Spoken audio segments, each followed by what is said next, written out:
दिलों में प्यार की खुशबू तो होठों पर दुआ रखना।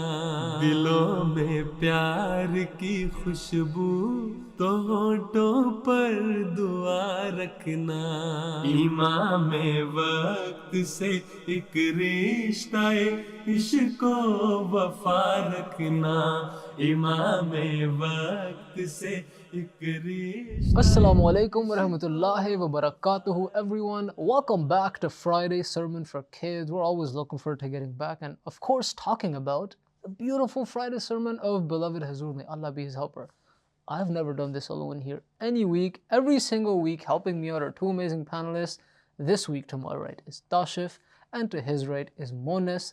Assalamu alaikum wa rahmatullahi wa barakatuhu. Wa alaikum assalam. Jazakumullah ahsan al-jaza for being here, guys. So, dear audience, beloved Hazur, may Allah be his helper, began to talk about a subject that is the very foundation of our guidance as Ahmadi Muslims. हज़रत मसीह मऊद अलैहिस्सलाम कुरान करीम के fuse बयान फरमाते हुए एक जगह फरमाते हैं कि इसके फ्यूज़ और बरक़ात का दर हमेशा जारी है और वो हर ज़माने में उसी तरह नुमायाँ और दरख्शां है जैसे हज़रत सल्लल्लाहु अलैहि वसल्लम के वक्त में था। फिर आप फरमाते हैं ये सच है कि अक्सर मुसलमानों ने कुरान शरीफ को छोड़ दिया है, लेकिन फिर भी कुरान शरीफ के अनवार व बरक़ात और उसकी तासीरात हमेशा ज़िंदा और ताज़ा बताज़ा हैं। चुनांचे मैं इस वक्त इस सबूत के लिए भेजा गया हूँ और अल्लाह ताला हमेशा अपने अपने वक्त पर अपने बंदों को अपनी हमायत और तायीद के लिए भेजता रहा है। So, dear audience, today we are, of course, going to be talking about the very sources, so the physical places where we get our understanding of Islam and Allah the Almighty. But before all that, I have to come over to my panelists who already know what's coming their way. What are your newly learned points from this week's sermon? Tashif. I learned that the promised Messiah ﷺ said, the Holy Quran is not a mere collection of stories. In fact, those stories are really deep in rooted philosophy. The new thing I learned from beloved Hazur's Friday sermon was that we as Muslims are so lucky to have the Quran to help guide us. Alhamdulillah, we are very lucky indeed, and beautiful point as well, Tashif. But dear audience, you already know we're not going to be going a step further without hearing all of your newly learned points. For that, we're going to take you straight to Kids Take.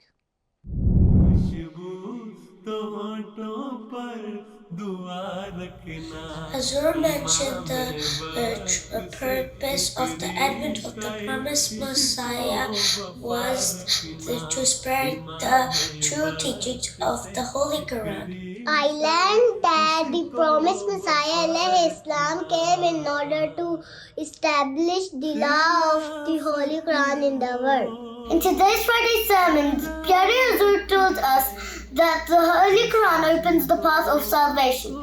All success and salvation are dependent on the Holy Quran. Beloved Hazur Ayatollah bin Aziz told us that whilst mentioning the Holy Quran, the promised Messiah ﷺ said that its blessings are just as apparent as they were during the time of the Holy Prophet ﷺ.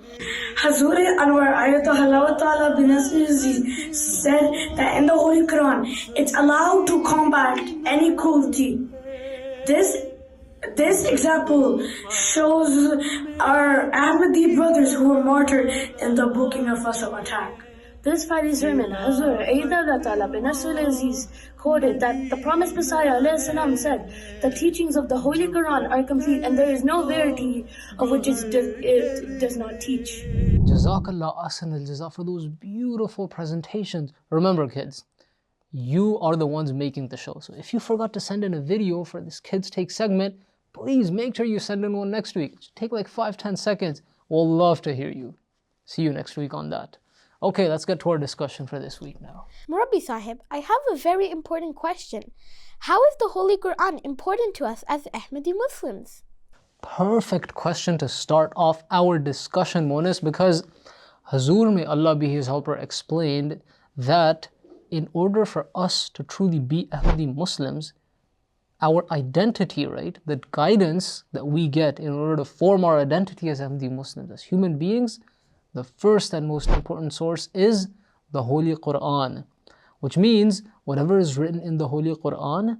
What is the Holy Quran at the end of the day, right?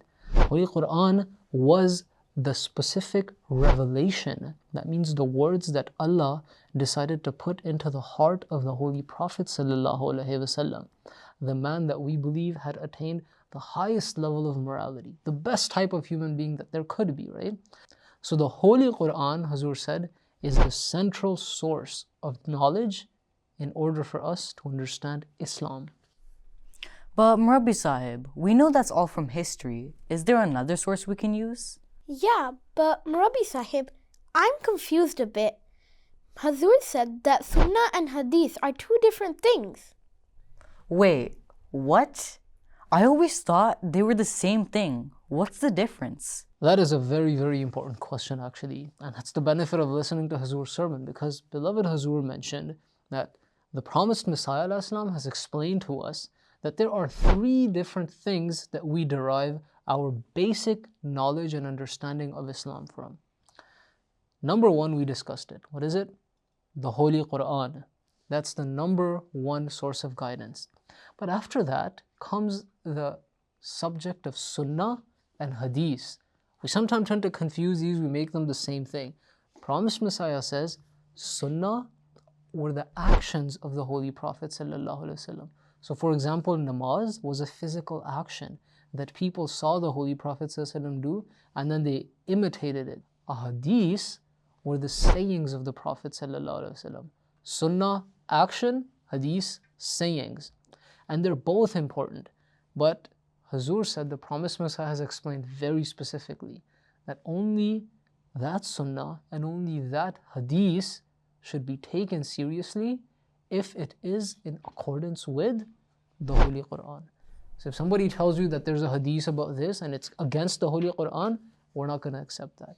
The Quran is the main source of guidance, and the Sunnah and the Hadith are the things that enable us to understand the Quran better. Wait, but Murabbi Sahib, we know that there are a lot more words of Hadith than there are in the Holy Quran. Yeah, so how come the Holy Quran has more guidance? Well, that's exactly what Hazur talked about. Hazur quoted a verse from the Holy Quran where Allah the Almighty says in Surah Al-An'am, verse 39, Allah says that we have not left out anything from the book, talking about the Holy Quran. Now, what does that actually mean, right? The meaning of that is that the words of the Quran, even though they're limited, right? It's not an infinite number of words. At the end of the day, there's 114 chapters. Many people finish the entire recitation in just the month of Ramadan. So we know that there's a limited number of words. But Hazur mentioned that there is deep meaning in those words. So as you see the actual word in front of you, there is another way of understanding what that word means, the way Allah Ta'ala has conveyed it to us. As a matter of fact, there is a particular word that has very deep meaning, and Hazur brought it up in this week's Friday sermon. What's that? Well, it is a word that has caused so much debate in the world. The word is Khatamun Nabiyyin. Man, I have heard that word so many times. But I still don't even know what it means. Well, Monis, you would definitely not be the only one who has heard it so many times and still have no idea. There's plenty of people out there that use that word like it's water and they have no idea what it means. Lucky for us, we have our incredible presenter Waleed, who is going to be enlightening us a little bit on the word Khatamun Nabiyyin. So Waleed, take it away with the word of the sermon. Jazakallah Murabbi Sahib. So we are in for a very special word of the sermon segment, because the compound Khatamun Nabiyyin is both a wonderfully profound but at the same time misunderstood word amongst Muslims. Let's start with the basics. The two words here are Khatam and Nabiyyin, and this is a title of the Holy Prophet ﷺ. The second word, which is Nabiyyin, there isn't much disagreement. It means prophets. It's the first word, Khatam, where the difference comes up. Most Muslims say this just means last, as in the Holy Prophet ﷺ is the last prophet. The meaning of khatam in Arabic means a seal, like a final imprint on something which is put on anything to show it has been perfected. From this, when we say the Holy Prophet ﷺ is Khatam al-Nabiyyin, we say that he is the greatest and most perfected person of all prophets. That is the deeper meaning. Back to you guys. Jazakumullah ahsan al-jazaa, and just like the meaning of the word, perfectly explained. Now, Murabbi Sahib, what does that have to do with the Holy Quran? The Promised Messiah ﷺ has called the Holy Quran Khatam al-Kutub. What does Khatam al-Kutub mean? Kutub means books. Kitab means book, right? So Kutub is the plural. So when you say the Holy Quran is Khatam al-Kutub, it means the Holy Quran is the seal, the perfected and best possible book that could exist. And so that is the very meaning of Khatam something. When you say somebody is Khatamul Shuara or Khatamul Ulama or Khatamul anything, you're saying that this person has perfected whatever he was doing. Nothing better after that can ever happen, right? So the Holy Quran is the Khatamul Kutub of all books. It's the best of its kind. It's the best thing that could ever be. And that right there is how this is very much relevant to the Holy Quran. MashaAllah, that actually makes sense. It's a perfect book revealed to a perfect man. Exactly, Monis. And this clarifies a big misunderstanding people have. Calling something Khatam something, right? If you are a Khatam of something, it doesn't mean that in terms of time, you are the final and last thing to come. It means that you were the best possible thing of its kind that could come up. The Quran is Khatam al-Kutub. That doesn't mean no other book can be written afterwards. Many books have been written afterwards. Of course, we agree with that, right? There's no denying that. But no book has been written which is better than the Holy Quran. So that is the real meaning of Khatam. Not necessarily the last in time, but the last in terms of reaching the highest of its kind. So did Hazur, may Allah be his helper, present any examples of how Quranic verses are better and more perfect? He absolutely did, Tashif, but I think that question right there is going to be the perfect way we are going to use to go into our next amazing segment. For which, dear audience, we take you straight to the question of the sermon. Alright everybody, welcome once more to this incredible segment. You know this segment very, very well. This is the question of the sermon. We take you, as well as our two panelists, on a little question ride where you have to get the right answer to a weekly question in 10 seconds. The question this week is, what is the example that Hazur specifically used in this week's Friday sermon to show the perfect teaching of the Quran? You have four options as usual. Option number 1, good versus evil. Option number 2, the example of punishment and forgiveness. Option number 3, the example of angels versus devils. And option number 4, the example of the mind versus the body. Your time starts now.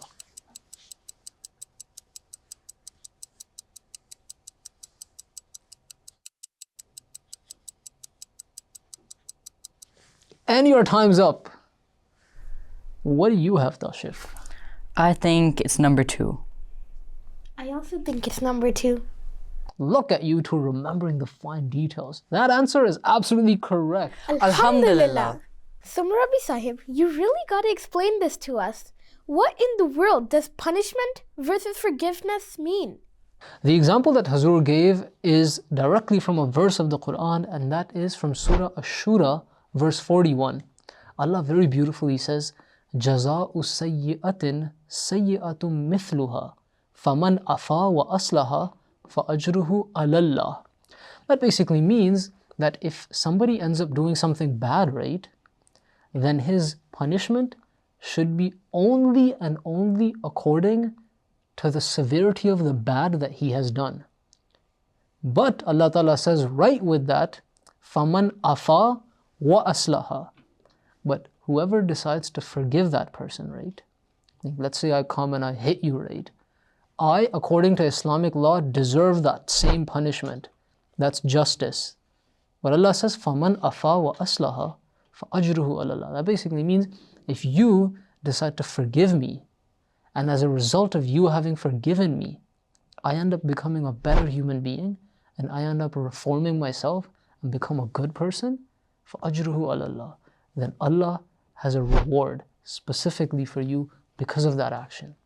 So Allah is basically saying that between punishing someone and forgiving someone, you should be looking at what is going to enable that person to become a better human being. And so on this very important topic of punishment versus forgiveness, Islam tells us to follow a very beautiful middle path, which ultimately creates a better human being on the other side. Alhamdulillah that we have such a beautiful guidance. And I'm thinking it's time to give our audience our old message. And in that thinking, Tashif, you would be absolutely correct. So, guys, take it away. Got you, Murbi Sahib. So remember everyone, watch the full Friday sermon. And get back to us with the old critical message. And seriously, we love seeing your videos. Did you enjoy this week's Friday Sermon for Kids? Want to know how you can make it even better? Tell us what you learned from Beloved Hazur's Friday Sermon and send your videos at fs4kids@mta.tv no later than every Sunday, and we'll try our best to include them in our next show. Now, we might not be able to include all your videos every time, but you can see them on our Instagram and Twitter at MTA Canada. Remember, at Friday Sermon for Kids, you're not just the audience, you make the show. See you next week. Okay, everyone, it's time once more for our little review of the sermon. New things learned every week, so as always, pay close attention. Beloved Hazur Ayyadullah Ta'ala bin Nasir Aziz started the sermon by mentioning that as Ahmadi Muslims, our greatest and perfect source of guidance is the Holy Quran. Many uneducated and ignorant non-Ahmadis falsely say that we don't follow the Quran and persecute us. We Ahmadis firmly believe in the perfection of the Quran, but it is according to the Quran that we also believe in the Sunnah. That is the actions of the Holy Prophet ﷺ and the Ahadith. That is his sayings. We believe in all of those which are correct and in line with the Holy Quran. The reason why the Quran is the best of all of these sources is because it has very deep meanings. Exactly. You can't take all the words of the Holy Quran literally in every situation. There is beautiful meaning in the words, because the Quran is guidance for all human beings for all times. One word in particular is the word of Khatam an-Nabiyyin, which is a title of the Holy Prophet ﷺ. Many simple-minded people translate that word to mean last of prophets, but when you research the deeper meaning of Khatam, it means a perfected seal. That means the Holy Prophet ﷺ is the best and most perfected prophet sent to mankind, and no better prophet can ever exist other than him. Like that, the Quran is Khatamul Kutub, meaning the best and most perfected book. Not the last, but the most perfected. While continuing to present these beautiful explanations of the promised Messiah ﷺ, the man who received that guidance in this day and age, Hazur gave the famous example from Surah Ash-Shura, talking about how the Quran's teaching on punishment and forgiveness proves that it is a perfect book. Allah says that the punishment of a bad action should be only the amount of that bad action. But if one decides to forgive, and as a result of that forgiveness, someone ends up reforming and becoming a good person, then the person who forgave is going to be rewarded by Allah. That is how the Quran teaches us to act, and through these actions, find our way to heaven, which is to Allah. And as always, remember, these are just a few points from the ocean of guidance that is Beloved Hazur's Friday sermon. So, make sure to watch the full Friday sermon.